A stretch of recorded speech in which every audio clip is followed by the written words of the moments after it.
नमस्कार, मेरा नाम है रवि। आपका स्वागत करता हूं अर्थवर्धन चैनल में। सेबी के नए नेम रूल के कारण मोस्टली फंड हाउसेस के मल्टी कैप फंड के नेम चेंजेस करके फ्लेक्सी कैप फंड करना पड़ा था, जिसके कारण मोस्टली एएमसीज के प्रोडक्ट सेगमेंट में मल्टी कैप फंड मिसिंग हो गया। इसी कमी को दूर करने के लिए अभी के टाइम में हम देख रहे हैं बहुत सारे फंड हाउसेस अपने मल्टी कैप फंड लॉन्च कर रहे हैं। इसी सिलसिले में एक्सिस म्यूचुअल फंड अपना एक नया फंड लॉन्च करने जा रहा है, जो कि है एक्सिस मल्टी कैप फंड। ये एनएफओ 26 नवंबर को ओपन हो जाएगा। इस वीडियो में हम मल्टी कैप फंड के बारे में तो जानेंगे और साथ में बहुत सारी ऐसी भी इंफॉर्मेशन भी आपको मिलने वाली है जो आपको बहुत काम में आने वाली है। और आखिर में मैं आपको ये बताऊंगा कि ये फंड में आपको इन्वेस्टमेंट करना चाहिए कि इस फंड को अवॉइड करना चाहिए। सेबी के नए रूल के अकॉर्डिंग मल्टी कैप फंड में लार्ज कैप में मिनिमम 25%, मिड कैप में मिनिमम 25% और स्मॉल कैप में मिनिमम 25% का एसेट एलोकेशन करना पड़ता है। रेस्ट 25% डेट में, रिट्स इनविट्स में या फिर म्यूचुअल फंड स्कीम्स में इन्वेस्टमेंट किया जा सकता है। अब मल्टी कैप फंड के एडवांटेजेस क्या हैं वो हम समझते हैं। इसमें किसी भी तरीके के सेक्टर रिस्ट्रिक्शंस नहीं रहते हैं। इसमें मिक्स कैटेगरी के स्टॉक्स को शामिल किया जाता है। इस फंड में अच्छे बिजनेसेस को शामिल किया जाता है। ये फंड डायनेमिक और फ्लेक्सिबल रहता है। ये फंड लॉन्ग टर्म इन्वेस्टिंग के लिए बहुत ही अच्छा है।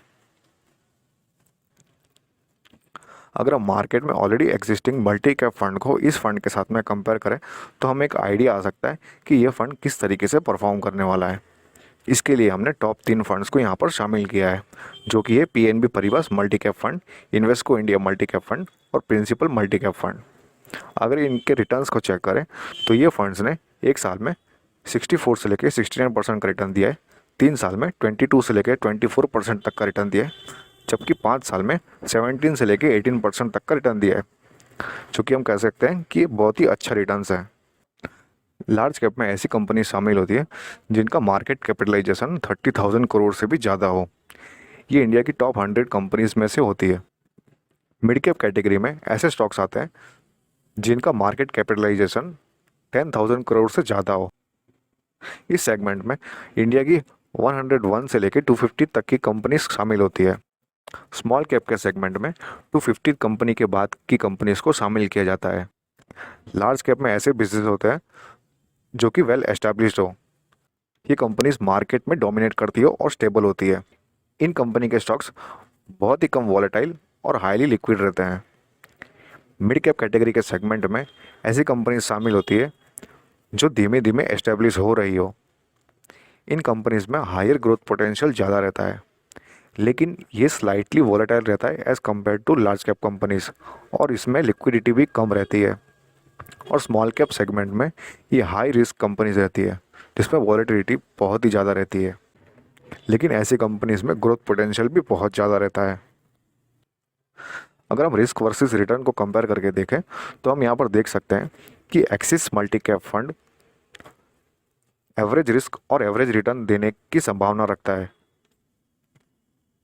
जो कि आप यहाँ पर ग्राफ में भी देख सकते हो। एक्सिस मल्टी कैप फंड के इन्वेस्टमेंट स्ट्रेटजी के बारे में बात करें तो इस फंड में लो बीटा वाले कंपनीज को शामिल किया जाएगा और इनका मेन फोकस अच्छे क्वालिटी स्टॉक्स को पिक करना रहेगा। अगर इस एनएफओ की बात करें तो ये एनएफओ 26 नवंबर को ओपन हो जाएगा और 10 दिसंबर को क्लोज हो जाएगा। इस फंड का बेंचमार्क रहेगा निफ्टी 500 मल्टी कैप 50 25 25 टीआरआई, और इस फंड का एग्जिट लोड रहेगा 1%। ये एक ओपन एंडेड फंड रहेगा, मतलब आप इस फंड में कभी भी अपने पैसों को इन्वेस्ट कर सकते हो और कभी भी अपने पैसों को रिडीम कर सकते हो। ये फंड रेगुलर और डायरेक्ट दोनों ही मोड में अवेलेबल रहेगा। इस फंड में ग्रोथ और डिविडेंड दोनों ही ऑप्शंस अवेलेबल हैं। अगर आपको अपना इन्वेस्टमेंट स्टार्ट करना है तो आप एसआईपी, लमसम, एसडब्ल्यूपी या स्ट्रिप, चारों में से किसी भी मोड में अपना इन्वेस्टमेंट स्टार्ट कर सकते हो। अगर मिनिमम इन्वेस्टमेंट की बात करें तो लमसम में 5,000 रुपीज़, और अगर आपको एसआईपी करनी है तो 1,000 रुपीज़ पर मंथ से आप अपनी एसआईपी स्टार्ट कर सकते हो। इस फंड के एसेट एलोकेशन की बात करें तो जैसे कि ये मल्टी कैप फंड है तो लार्ज कैप में 25%, मिड कैप में 25% और स्मॉल कैप में 25% का एसेट एलोकेशन किया जाएगा। Rest 25% REITs InvITs, debt portion या फिर म्यूचुअल फंड स्कीम्स में इन्वेस्टमेंट किया जाएगा। इस फंड के मैनेजर रहेंगे अनुपम तिवारी, जिनको 13 साल से भी ज़्यादा का एक्सपीरियंस है। एक्सिस म्यूचुअल फंड को ज्वाइन करने से पहले वे प्रिंसिपल बीएनपी एएमसी के साथ में रिलायंस लाइफ इंश्योरेंस और Reliance capital asset management company के साथ में जुड़े हुए थे। अगर इनके एजुकेशन क्वालिफिकेशन को चेक करें तो इन्होंने अपना सीए कंप्लीट किया हुआ है। अब मेरा क्या मानना है इस फंड के बारे में वो मैं आपको बताता हूँ।